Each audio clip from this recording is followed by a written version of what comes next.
We will begin shortly. I'm going to let some numbers start to level out a little bit more, letting people into the Zoom room. So bear with us for another 30 to 45 seconds.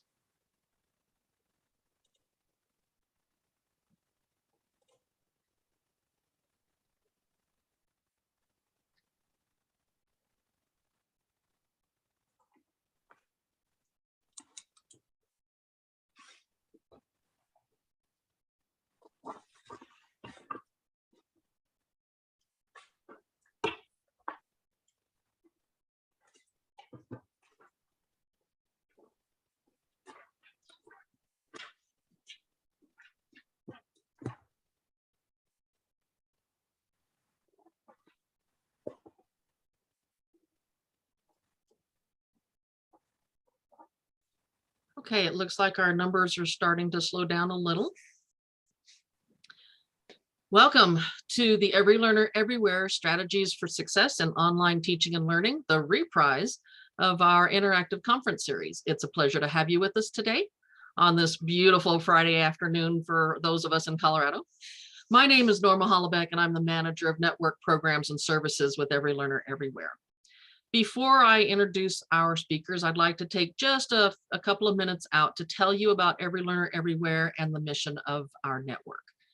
Every Learner Everywhere is a collaboration of 12 education organizations with expertise in evaluating, implementing, scaling, and measuring the efficacy of digital learning and its integration into pedagogical practice. Every Learner Everywhere is one of 3 solution networks sponsored by the Bill and Melinda Gates Foundation. Here at Every Learner, we work with colleges and universities to build capacity among faculty and instructional support staff to improve student outcomes with digital learning. Our mission is to help institutions use new technology to innovate teaching and learning with the ultimate goal of increasing student success, especially for first-generation college students, poverty-affected students, and students of color. Couple of quick housekeeping notes. As we are moving forward, you will want to know that we are recording today's session, and you will be given a link to that session after the webinar is over. Throughout the presentation today, we do welcome your questions in the Q&A section. If participants raise their hand, however, during the presentation, we will not be able to unmute you. However, we will be monitoring the Q&A and the chat section and try to target your questions through those. As a biology professor and a recovering associate dean, I'm excited about today's presentation, Formative Assessment as an Instructional Strategy using the Teaching Effectiveness Framework to support digital learners. Our speakers today are Tanya Buchan and Jennifer Todd. Tanya is an instructional designer with the Institute for Learning and Teaching at Colorado State University and was the program manager for the Accelerating the Adoption of Adaptive Courseware grant at Colorado State University. Tanya partners with faculty to integrate research-based educational practices using the CSU Teaching Effectiveness Framework, as well as educational technology and learning analytic data into course design and teaching. She has interests in including in faculty development, online course design, educational technology, adaptive courseware, and active learning. Jennifer Todd is an instructional designer with the Institute for Learning and Teaching at Colorado State University, where she is leading an effort to assist faculty and administration in defining effective teaching and using this definition as a framework for setting teaching goals and improving and evaluating teaching excellence. She collaborates with faculty to help them integrate students into every aspect of the learning process, from curricular alignment to assessment, with a focus on engagement, critical thinking, and metacognition. She has 25 years teaching, curriculum design, and presentation experience. So I am going to now hand it over to Tanya and Jennifer. Okay. Just a second. I accidentally, my screen. There we go. Okay. All right. Thank you. And can you see, am I sharing at the moment? Okay. All right. Let me. Okay, now can everyone see? Okay, excellent. All right, so thank you, Norma, for that introduction. It's really exciting for us to be here today and to share some of the work that we've been doing at Colorado State with you all. Just to give you a little bit of background about Colorado State is we are an R1 institution in Fort Collins, Colorado, about an hour north of Denver. And in 2021, our total enrollment was just over 28,000 students on the main campus, so fairly large. Also, in terms of our workshop today, Jen and I really like to do highly interactive workshops with our faculty. So we tend to, we will hopefully keep you all engaged, and we like to model some things for our faculty that they can do with their students. So we also like to do that when we do these types of workshops as well. So with that, we're going to start with an activity. So what does formative assessment mean to you? And Jen just put, if you can look in the chat, in the community, or sorry, in the chat, you'll see there's a link for community board for A through K. So that for the folks that your first name begins with A through K, please click on that community board. And for the folks with L through Z, please choose that community board. And when you get there, if you could click in an unoccupied box and answer the question, what does formative assessment mean to you? And it's a huge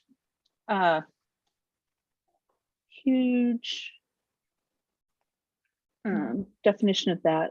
Let's see, I'm not seeing a community board in the chat. Not seeing a link anywhere, not seeing a link. I posted both of them. So Jen, can you do, there's two panelists and attendees. I think we just got it. Yeah, it's just in the host and panelist section. I So see it. everyone. I see it. That's new for me. Okay, let's try again. All right. I've got it, Tanya. Awesome. Thank you. Okay.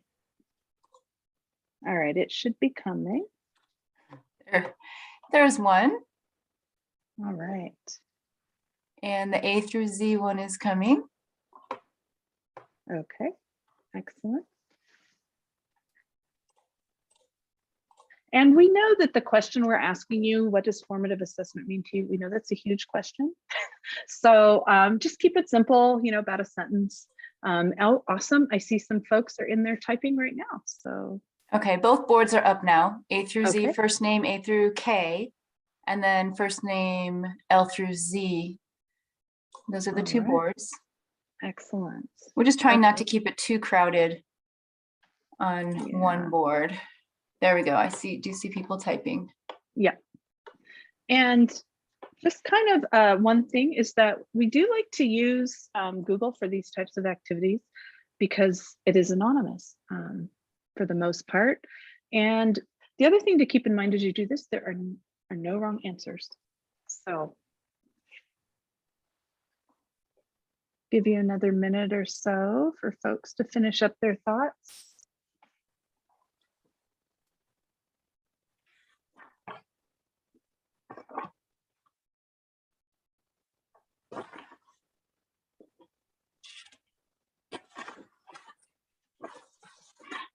And Jen, did you see that message?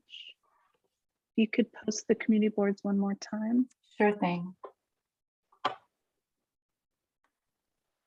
I'll post them both. Okay, sounds good.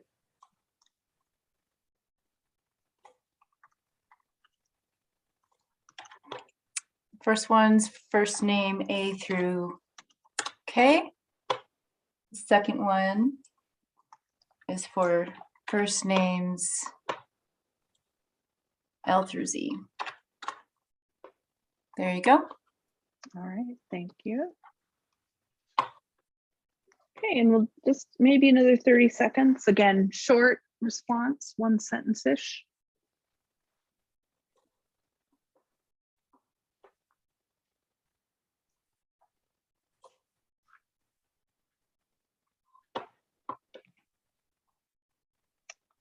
Okay.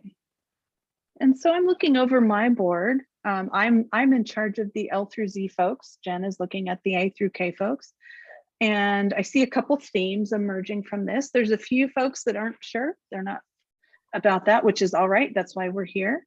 And then the other theme that I kind of see emerging from this at first glance is that formative assessments help students test their understanding of concepts. So Jen, what do you see on your board? I'm seeing checking progress is coming up a lot, and gathering data on student learning.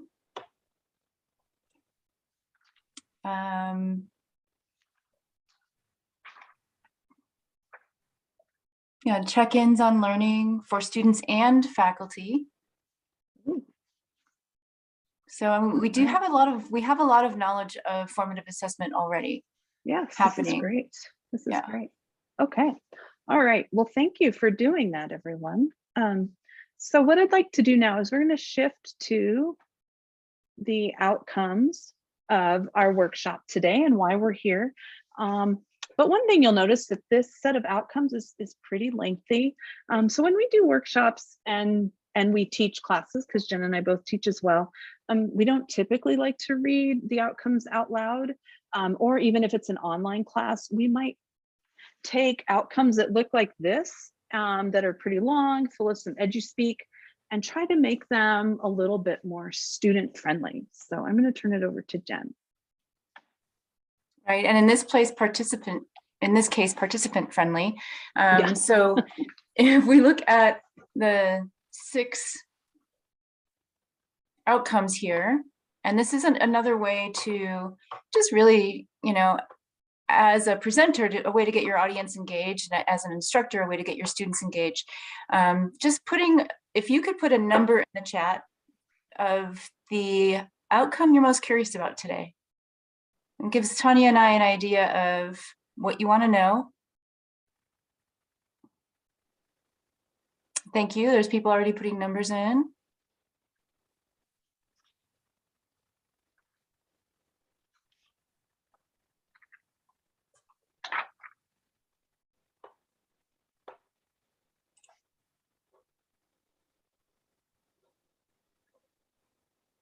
All right, and we'll let you keep doing that. Okay.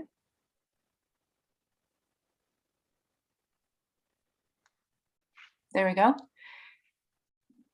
Something that Tanya and I often do in our presentations is we share a slide of all of the engagement strategies we're using for our faculty to, sometimes when you're going through a workshop, you might not realize, oh, this is something I can do with my students. And so we always add this kind of as a bonus. These are the engagement strategies we're using today in this workshop. We did the background knowledge probe on the community board. With your, what formative assessment means to you. And then the next engagement strategy we used was setting a purpose for learning and choosing which outcome means something to you. It's a way to get participants involved or students involved in setting a purpose for their learning.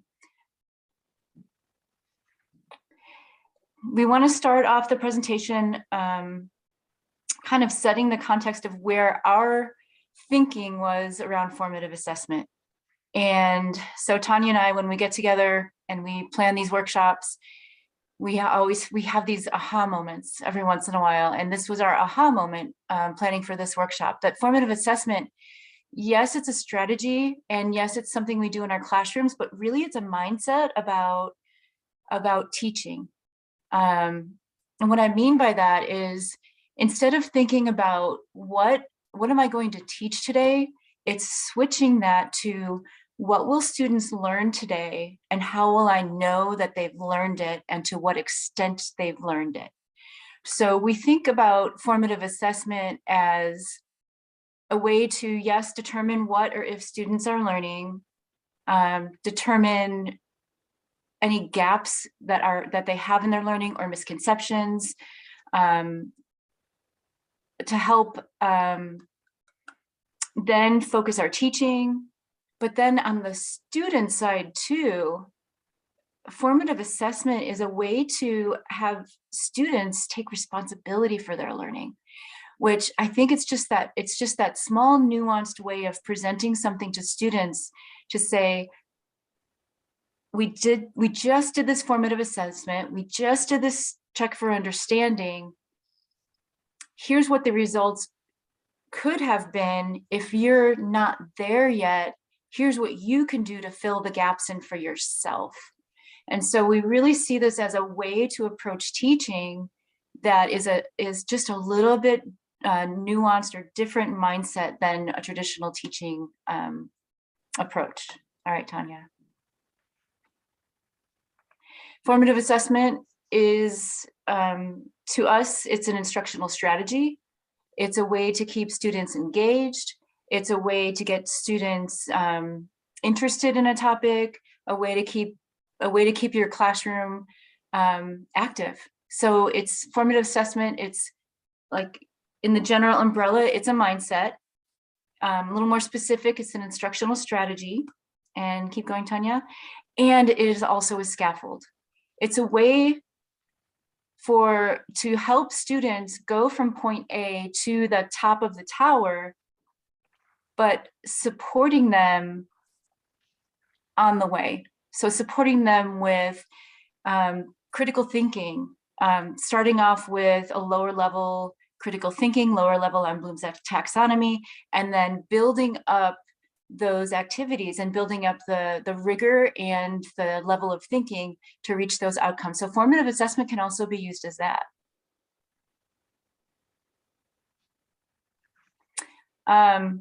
So we're offering these 3 statements to you, and we're bringing you back to your community board. So that's the board that we opened at the beginning of the session. A through K, you're on one board. L through Z, you're on another board. If you came in late and need those boards, Tanya can post them, but let us know. And then let me open my board so I know what I'm talking about. You're going to go to the poll, and it looks like one person's already started. Thank you for that. Which statement is most intriguing to you? Formative assessment is a mindset, formative assessment as an instructional strategy, or as a scaffold?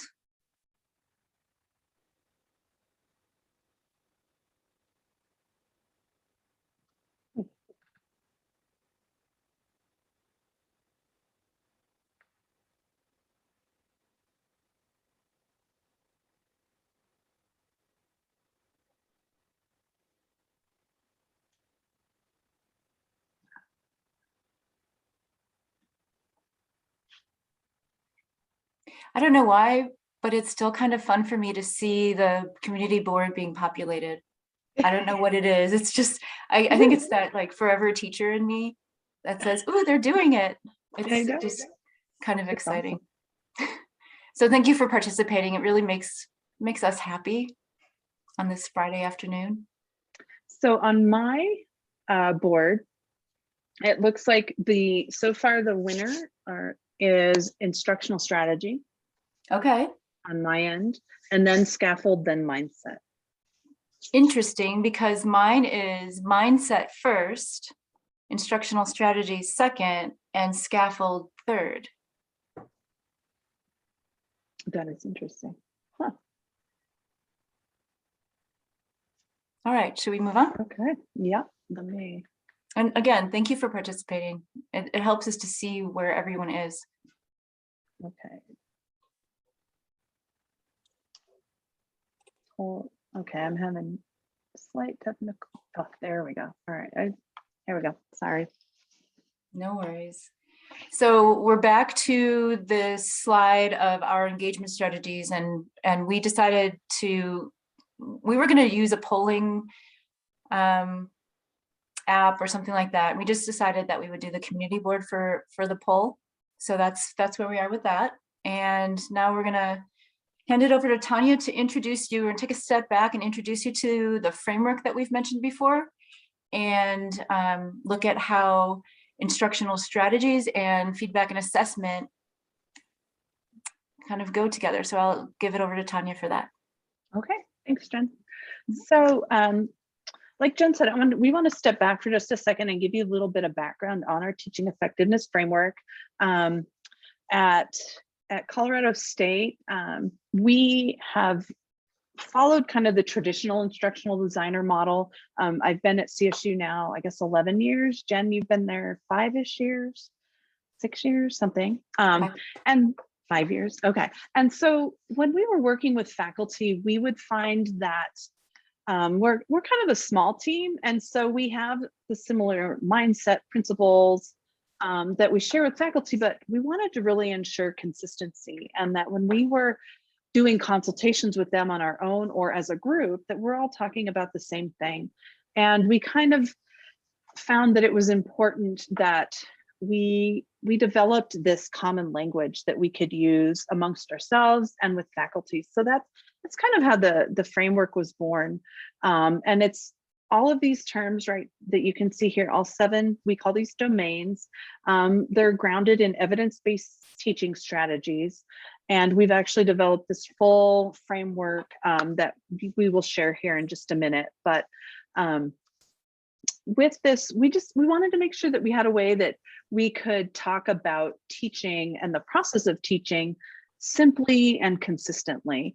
And so in 2018, when we first rolled this out, actually, this looked a bit different. It looked more like the Trivial Pursuit pie that you would see when you're playing the game, where each domain was a different color, which I guess it still is. But what we found is that between rolling that out in 2018, some work that we were doing with faculty and across campus, and then particularly with the pandemic, we found that inclusive pedagogy was really central to all of the domains.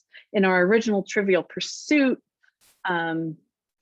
vision or graphic of it, it was more of an equal thing, which was important, but we just really found that, you know, inclusive pedagogy spreads across all the domains. So when we had a chance to put together this new image and rethink it, we put it at the center.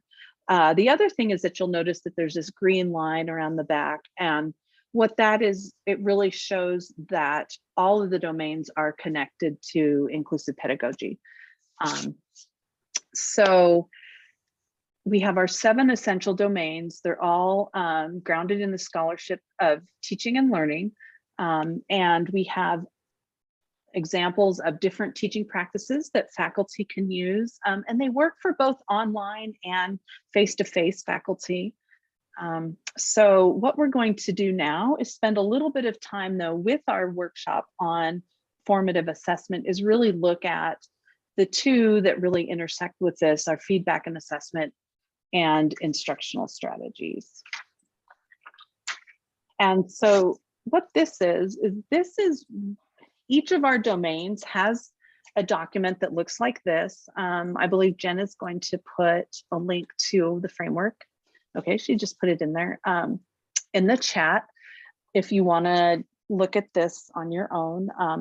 But I'll give you a little background onto this document. And so each domain has one of these pages, as I said. So on the right, we have our definition of instructional strategies. And then you'll see that we have the rubric that looks like a table kind of at the top of the document. And what this is it's really our leveled criteria that faculty can use to do a self-assessment of their own teaching proficiency. And so one thing that's very foundational to our framework is that it's really grounded in a growth model. We did not design it to be an evaluative tool. It's really for faculty to do self-assessment and try to grow. So what we would recommend a faculty member do is either when they're working with us on a particular project, or maybe at the beginning of the academic year when they're setting their goals, is to really look at this and try to assess on their own where they are. And then this tool will give them some ideas on what they might want to focus on to kind of move up and add other teaching tools to their toolkit. So then the bottom section of this links to, gives them ideas of evidence-based strategies that they can use and incorporate into their classroom related to this particular domain. Our goal, you'll see that some of these are clickable links. Our goal is that every bullet point will have a clickable link. So we're still working on that. This is definitely a document in progress. The other thing I wanted to point out real quickly is that you'll see over here, let's see if I can I will try to use the pen tool. And well, not successfully. It's okay. Under learning technology, there's 3 little people. So those 3 little heads mean that that is an inclusive pedagogy strategy. So, so here's an example of feedback and assessment, and it follows that same format. So with that, we are going to head to our worksheet. So, like I said, we like doing fairly interactive workshops. And so Jen is going to place the worksheet in the chat. And so what this is this is actually a downloadable Google Doc. This one is not an open document. So you'll have to put that on download it on your device. We wanted to make sure that you could do your own work, not share work. Otherwise it wouldn't be manageable if it was an open document. So go ahead and click on that and download it on your device. And then I will go over this worksheet that we're going to ask you to fill out. We're not going to actually complete the whole document because we want to make sure that we have time for questions as we move through this and at the end of the session. So I'll just give a little introduction to this worksheet. And so what we've done is on here, and when you download your worksheet, you'll have this example, and then you'll see that there's an open box in the table for you to do your own work and type in your own information. And then at the bottom of that, you'll also see that there's resources. And so all of these materials actually that Jen is pasting into the chat are actually at the bottom in that resource area for you for later on. So once you have this downloaded, what we'd like for you to start thinking about, and we have this example, is when you're thinking about looking at formative assessment, really focus on topics or skills where students tend to get stuck or have misconceptions. We find that when we're working with faculty, that's typically what they're asking us about. They want to find ways to reinforce that challenging or assess those challenging topics. And so we'll give you a chance to kind of choose something where students get stuck. And then, so that's part 1 in target content. And then part 2 is how can you check for student understanding using classroom assessment techniques for multiple modalities of instruction is the name of this document.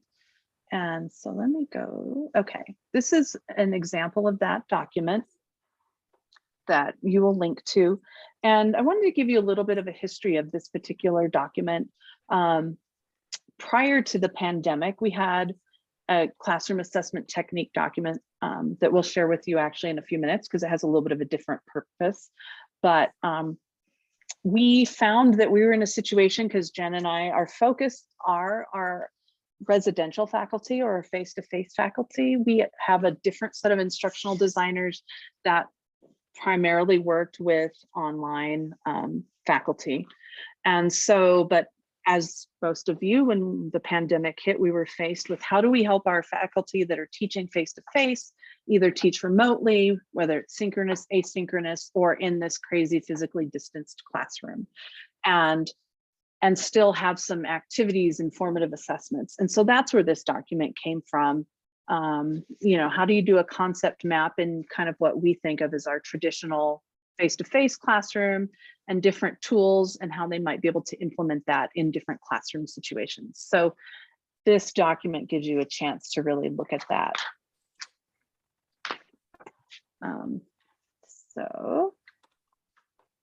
So we have a little bit of, let's see, let me go one more. So a little bit of your turn at this point. So what we would like for you to do is on your worksheet, think about, and don't spend too much time, but I'm going to give you a couple minutes to think about where do students get stuck or have misconceptions. And so in this example, this is actually a faculty member that we worked with. I think I know what she's talking about, but not completely. But students have a hard time explaining the impact of drugs or medications on neurotransmitters. So that's something that she had to reteach. So she wanted to kind of play this through a little bit more so she could be proactive and incorporate a formative assessment in her class. And then if you can think about it and you know the exact learning outcome that this aligns with, go ahead and put that in there. If you don't worry about it. If you kind of have an idea, put a little note. But why we think this is important is that we want to make sure that the things that you're emphasizing in class and in these formative assessments align with your learning outcomes. And then communicate those with your students as well. So I'm going to be quiet for just a couple minutes and give you all a chance to fill that out. So check in 2 minutes.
Okay, I'll give you about another 30 seconds so you can finish up your thought.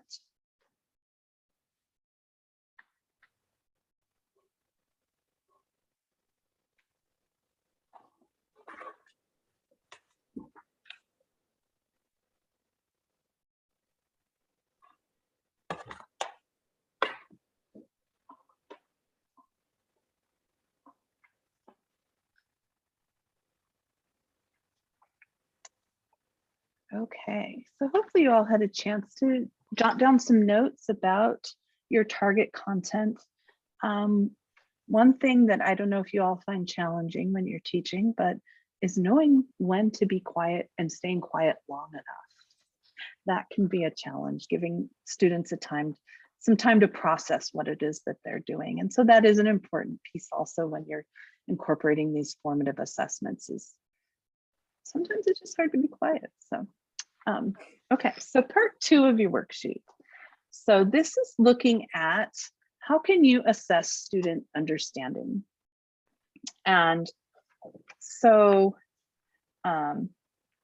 this is really an opportunity to think about some of these different classroom assessment techniques. And this is that document that we just looked at before. And I believe Jen put the link in the chat. I'll put it again just in case. Okay, thank you, Jen. And again, and it's also a link at the bottom of in your resource list. But what we want to do is you want to look at the active learning strategy by instructional modality. So that this is an example of it, this image here, and find a classroom assessment technique that really fits with your outcome and the topic that you want to look for. One thing to note is that you don't need to do this with every topic. just think about, focus on, especially at first, incorporating formative assessment in places where students are challenged. So what I'll do is I'll just give you a couple minutes to kind of look through this document and maybe find one or two, make some notes that will then fit with your what you identified as your content, that's where they get stuck or have misconceptions.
Okay, I'll give you about 45 more seconds.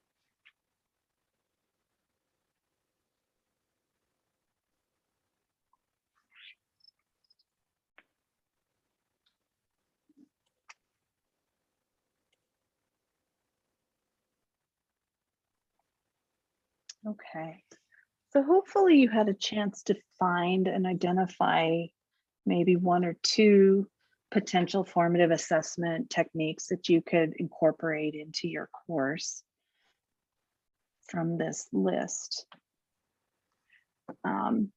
So we wanted to shift over to parts 3 and 4, and we're not actually going to go through and complete these right now, but I wanted to just walk you through them so that you can do this on your own, because I know this kind of requires some deep thinking about it. So we don't really have time to facilitate it properly in the class, so, or this session. So we want to just kind of highlight it real quick for you. So in part 3, you would look for, let's see, goal for using a formative assessment. So you really want to think about what is it that you want to know from this? How are you going to use that information to inform your teaching, or maybe guiding students on using that information so that they can best use that to determine another step. If they want to restudy something, maybe they want to form a study group. Sometimes just giving students that little prompt of, you know, if you had trouble with this, you might want to review this or get together with a group. That's enough to get them started, and then they'll do that on their own. The other piece of it then is part 4, implementation considerations. And with that, the biggest thing is we want you to think about, you know, are there some logistics involved in this that you might need to set up, whether it's technology, setting up groups, how is it going to impact the rest of your class? I know some faculty, something we hear from them often is, I don't have time for formative assessments because I have to cover so much content. But conducting some of these formative assessments is a way to address that content. So we hope that we can help them find places to incorporate this in there. So the other thing is then, what is feedback going to look like? And how are they going to do it? So we, being a large institution, we have faculty that teach the classes of 30 students, but we also have faculty that teach sections of 330 students. And so usually when we first ask them or encourage them to incorporate some kind of feedback, the looks on their faces, their eyes get wide, they don't necessarily believe. They're like, how am I supposed to do this without killing myself? And that's where we're hoping then that this other document, the classroom assessment techniques, and this is the original document, the fourth column in here is named feedback options. And so what we did is, with all the different types of formative assessment that you could incorporate, we gave some ideas of ways that faculty could give students feedback, but maybe it's more informal, or maybe it's in the form of peer feedback. Or maybe you're reading a sample. So this would be a place to look at, to think, then to determine, okay, I can do this. I can incorporate this type of thing in my class. So with that, I'm going to Tanya, turn it. can you go back to the feedback one real quick? Yes. Thank you. Yes. So I just want to reiterate what Tanya was saying about the feedback piece. If you have 300 students, you can't, and if you're having students do formative assessment, you can't grade everything. It's just not physically, humanly possible. And so feedback to students in formative assessment is so important to their learning that there are, a couple dozen ways that you can give students feedback and also take the responsibility from you teaching students to students learning the material, and giving them that responsibility back as a gift, right? So the more responsibility you put on the students to learn the material, but giving them these scaffolded assignments and scaffolded instructional strategies, the more they learn. So that's where we go into that mind shift again of formative assessment being a mindset. So thanks, Tanya. Mm-hmm. Good point. Okay, just going back to the engagement strategies we've used so far in this workshop. We just did the recording sheet, and that was the worksheet. So we're gonna move on. Oops, there we go. And just doing a little bit of a recap. The formative assessment as a mindset, to me, that idea comes from John Hattie, who did a meta-analysis of, I think it was several hundred studies on teaching. And he found that the number one effective strategy for teaching, for student success, was believing in your students. And I love that, because it's not something that you're doing physically or planning differently or doing anything differently at all, but it's this shift. And so this formative assessment as a mindset, to me, is that shift, that you're thinking about helping students learn rather than teaching them something. So just to reiterate that point again, formative assessment can scaffold learning. It can scaffold critical thinking. Choosing formative assessment at the lower blooms to begin with, and then ramping up the critical thinking in the formative assessments helps students reach that level instead of having to make that huge leap. It helps refine your teaching, and it can also be done with minimal or no grading. And I want to add to that, start small. So Tanya made the point of thinking about content where students typically struggle. Best place to start. Maybe there's 3 places in your semester where you can add some formative assessment activities, just 3 throughout the semester.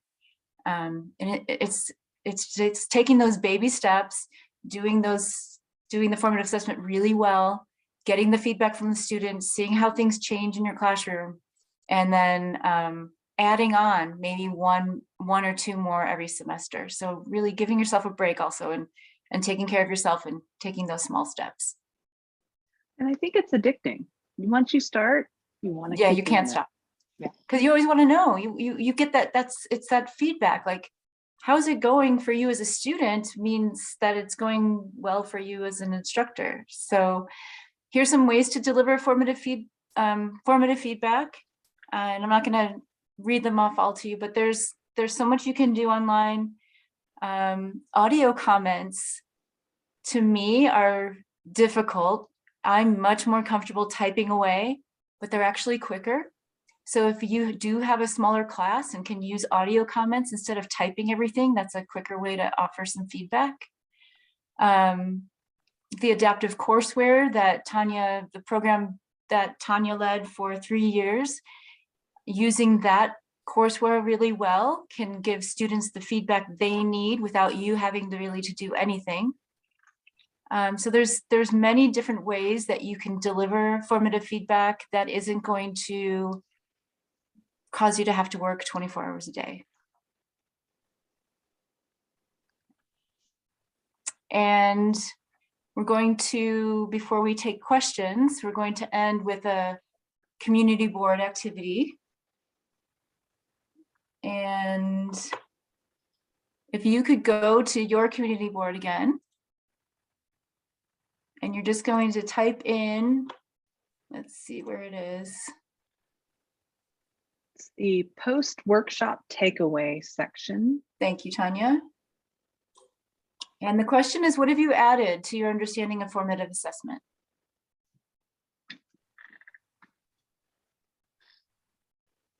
Even if it's a small tweak, a small addition. That's great. Folks are already filling in.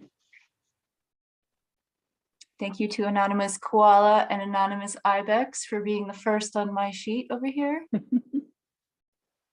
Oh, and thank you for the start small comment. Thank you, thank you, thank you. That is a message we share with our faculty all the time. Please start small.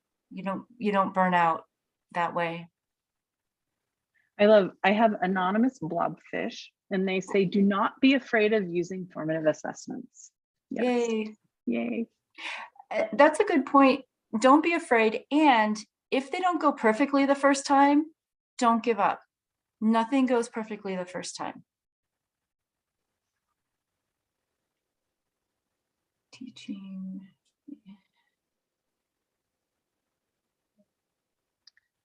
I have another one I'd like to share. This person said, I like the idea of it being a mindset. It allows you to think about various ways of implementation.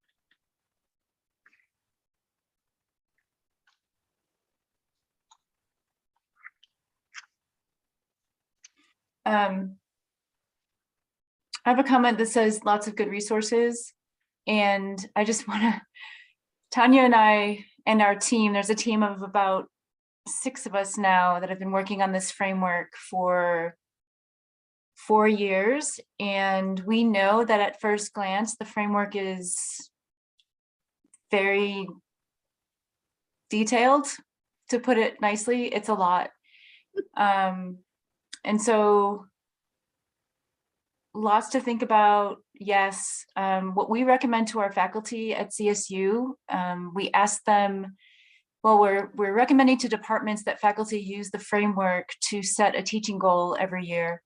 And what we've done is said, please have your departments set one teaching goal, have your faculty set one teaching goal in one domain.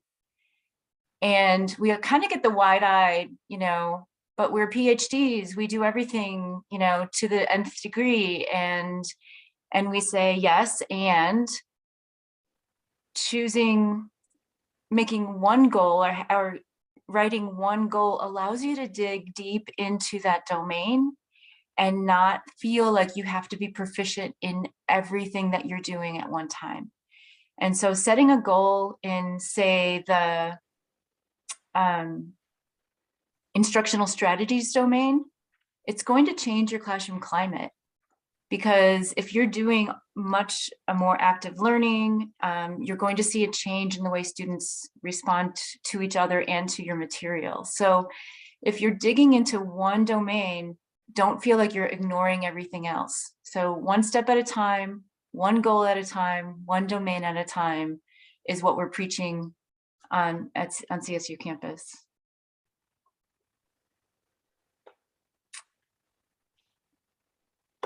All right. Okay. Thank you so much for sharing your thoughts on the community board.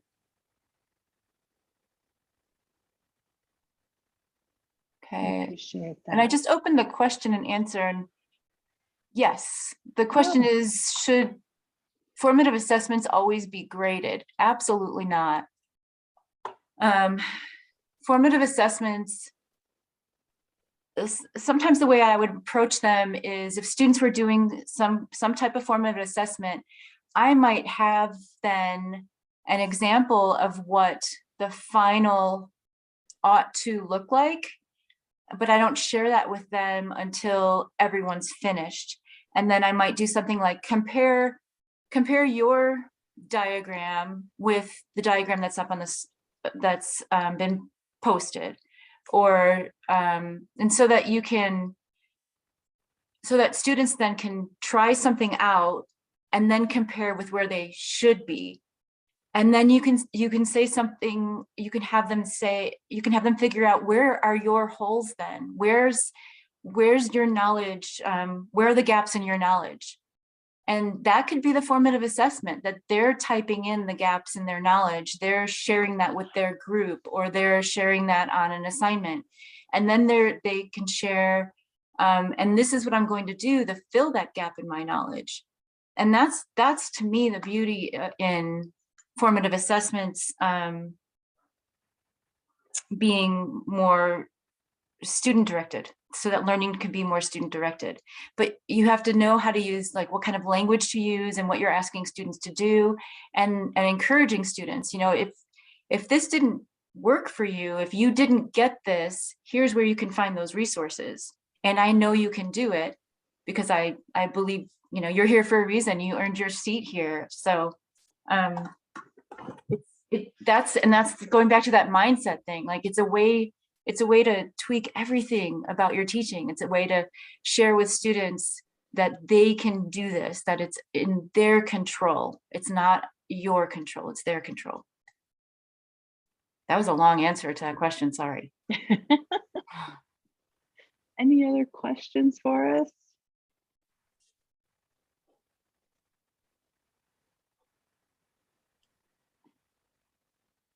And one thought I wanted to share is just, as we think about, again, like I said, our roots are a bit more in residential instruction, but over, you know, with the pandemic, we have found ways to help faculty incorporate using technology in their face-to-face classrooms. Well, I guess they're not really face-to-face anymore, but remote, and things like that. And as you do more of formative assessments like we did on the community board, and this was a little bit of a different format, but students are kind of used to it. And as more faculty do it, then they get more comfortable. The students get faster using it. And it kind of has become part of their culture. So in that sense, if you're a little bit leery about trying something like that, again, you know, give it a try, because students are really open to it. Some of them really expect it. They've had it in K-12, and you know, your freshmen are only what, 3 months older than they were when they graduated high school. So, you know, so they like it, most of them. There's a Well, few and that won't, but Tanya and I have this conversation all the time. So we've created these 3-week online courses for our faculty on different domains of teaching. And sometimes in the threads, we have some faculty who will write so beautifully and so perfectly, and they'll write 3 paragraphs in these threads. And my thought is, oh, please don't do this for this course. You don't have time for that. Let's just get your thoughts down in these threads. This is just for thinking and growing and reflecting. And Tanya has more experience with teaching online than I do. And she said many faculty want their students to write these like really well written paragraphs in the discussion threads. And my reaction is kind of like, let's make the discussion threads a little bit more comfortable. So for an example, one of our assignments for our faculty is to watch a video and just make a list of everything they hear from one of our faculty members on like different motivation strategies. So the assignment from us is make a list of all the strategies you hear, and then put a star or make bold the one you're going to try in your classroom, and then explain how you're going to try that one. And so it's kind of allowing the LMS discussions to be a little bit more free. Not that you can't ask for writing that you can read, and you can ask for not having, like text. yeah, the number 2. The number 2, there are parameters. If you can't handle seeing certain types, certain writing in your threads, then I'd say that's where, you need borders, right? Boundaries, not borders, boundaries. But there's a time and place for writing to be perfect, and then for thinking to be able to happen. So like, sometimes if I have to write really well, I can't think very creatively. And so just that kind of, I don't know, just rethinking a little bit about those threads always having to be perfect.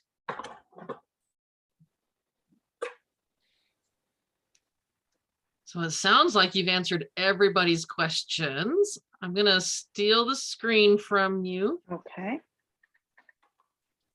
I'll stop. There we go. Everybody, this was wonderful because it was such a workshop oriented and very active. I think there were some wonderful ideas out there that people are going to be able to take home with themselves.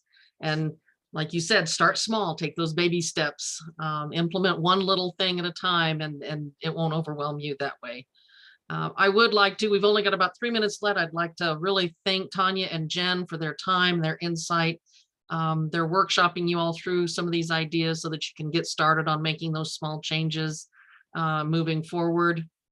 I would like to ask our audience to take a few minutes out to complete the survey for today's presentation using the link in the chat. I have seen where people have said, I was in yesterday's presentation, it's not letting me in. It is the same survey. That's okay if it didn't get you in this time. We got some feedback from you. I'll try to figure out next time around how I can do it to where I get all the information up for all the webinars without multiple links, but that's my bad. If you're going to be doing something immediately after and you don't have time to do the survey, don't worry. The survey link will be in the email that you'll get tomorrow, as well as the link to the recording. Patty also uploaded the link to our YouTube channel for the Strategies for Success, which has all of the other recordings in there. And today's recording, it'll take a few hours for me to get it up in there for you, but give me till tomorrow and it'll get up there and you can watch today's if you want to rerun something or go through something that they had talked about. Quick reminder, we do encourage you to visit the Every Learner Everywhere website, our resources page, including the workshop page. Follow us on LinkedIn and Twitter. This will give you an idea of what some of our future events are, and you can sign up for and participate in future Every Learner Everywhere events. Again, thank you to Tanya and Jen for such a wonderful and engaging, active experience today. Thank you to our audience for participating in today's discussion. This is our last webinar in this series. However, we do look forward to seeing you at other Every Learner Everywhere events in the future. So I hope everybody has a wonderful day and has a wonderful weekend.